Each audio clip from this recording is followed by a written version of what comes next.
mind.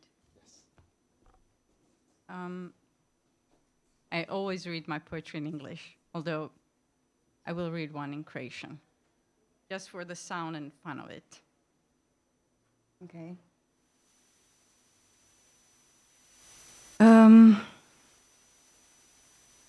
In exile.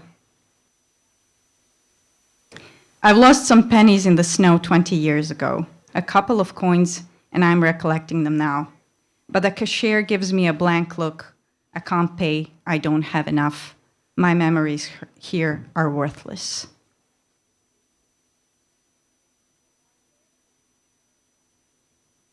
What hands he has, they say. He becomes a poet. Everything passes through them. Nothing remains. What hands? He becomes a banker. The money is gone through his fingers. Nothing remains.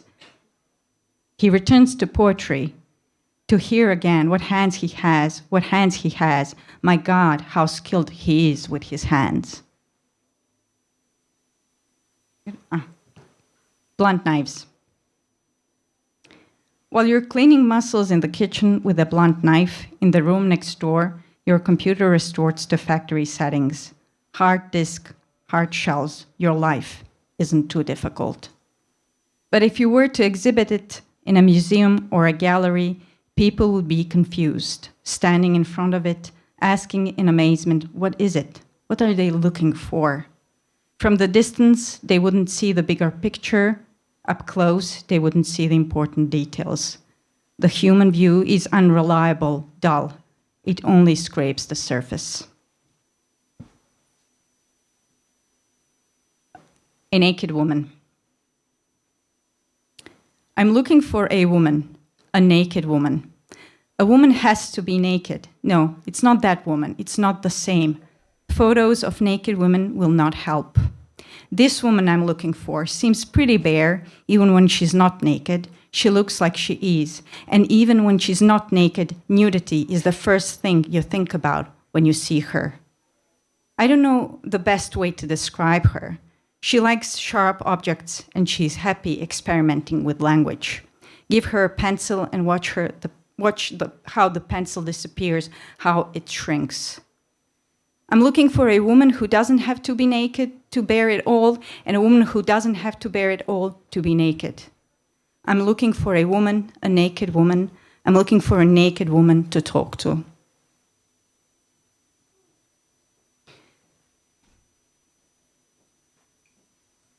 Better times are coming. The radio says it will be difficult again. I'm in a tram and I'm not sure. Is it referring to the lack of money or the fact that I have to stand? All seats are taken except one, which everybody avoids because it faces backwards. I sit down, confidence overtakes me, as large as a leaf of branch philodendron. It expands, it pushes people away and makes space. I do not mind sitting backwards and looking in the opposite direction. The radio continues. Hard times are coming. But now I know, now I'm ready. Sitting, when seated, bad news are easier received.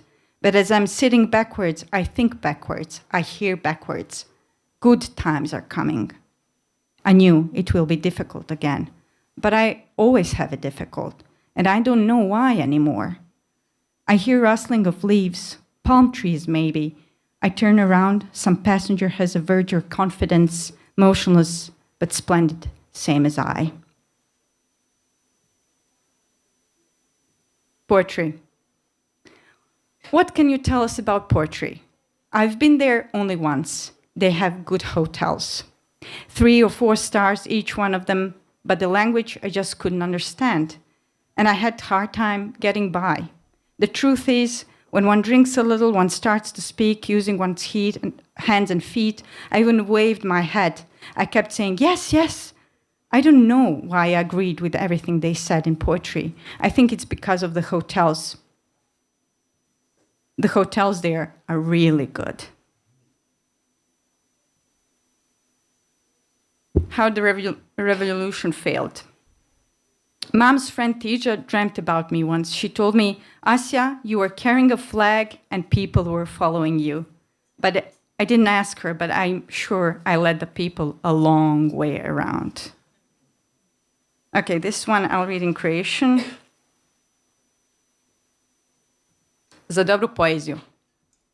Viki Fever često ide na pecanje, da u čamcu piše poeziju. Iako je Viki skraćeno od Viktorija, engleski jezik bogat i velik, bez ulova se vraća kući. Njezini crvi se utapaju i plutaju, ali ih ribe dobre poezije ne gutaju. Oštrom kosom uokvireno lice zvano Viki Fever kaže, in a good poem, a poet disappears. That's what the struggle with language is all about. Pa neka ti bude, kažem joj na svom malom, najmanjem jeziku. Sa ovog se pecanja, draga Viki, vratiti nećeš.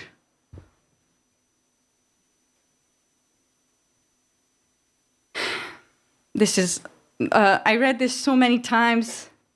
I think that's the only poem Croatians like.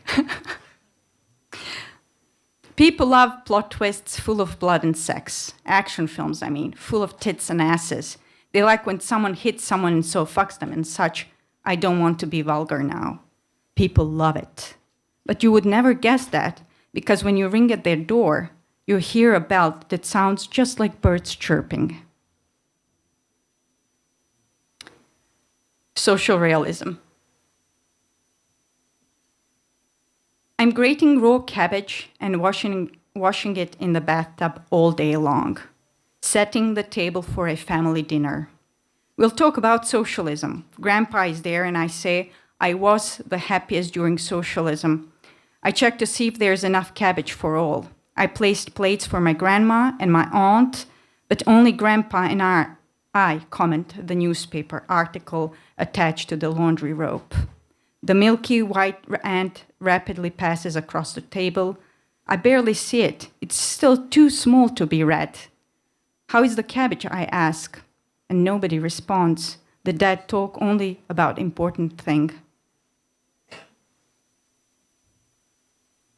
Maybe I should read this in Croatian as well, if I find it.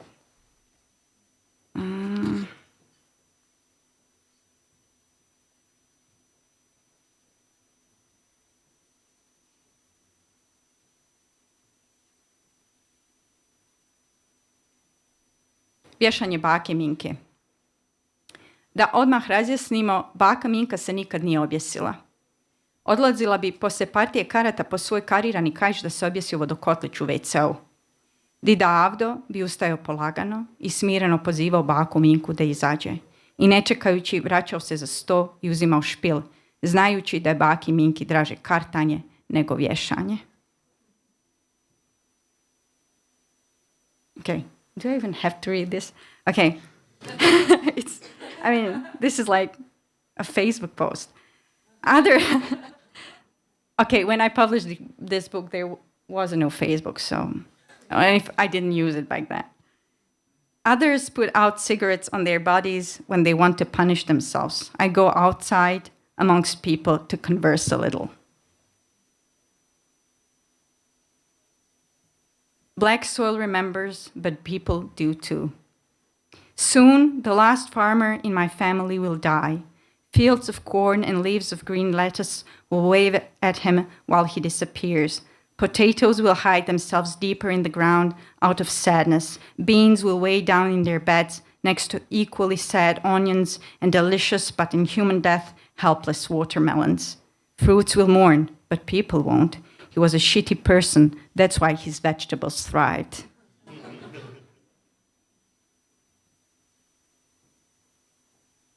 This could be an Instagram poem, but I didn't have Instagram back then either. An ad. Every man is a body girdled with wool. I offer my Chinese for a Berlin one, because in a case of extreme loneliness, it's easier to knock it down. Okay, this raz, dva, tri, we can skip it. The devil in pajamas. As long as the devil is inside me, I'm staying in my pajamas. We're cozy, him and I. We aren't tight. People do certainly fright. I'm rolling in my bed from side to side. We're cozy, him and I. Hell is other people, I read. Hell is other people, I repeat in my head. But the devil is protesting, waving its finger. finger held it's me instead.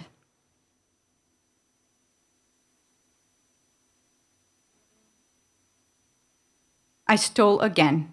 Everyone says don't steal, but what am I to do? When they say don't steal, my hand immediately grabs the gold.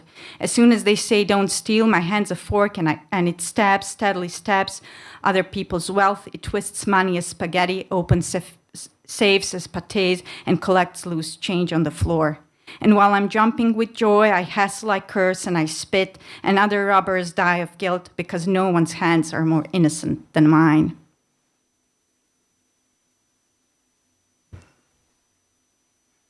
The flies fly their emblematic flight around the chandelier because nobody took a shit in the middle of the room. I'm waiting for them to land on me.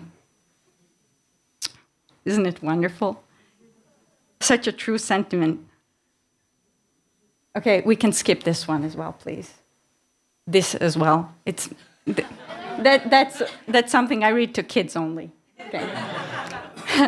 My husband. During the day, firm, resistant to all, nothing in him changes. Only the silent hair growth.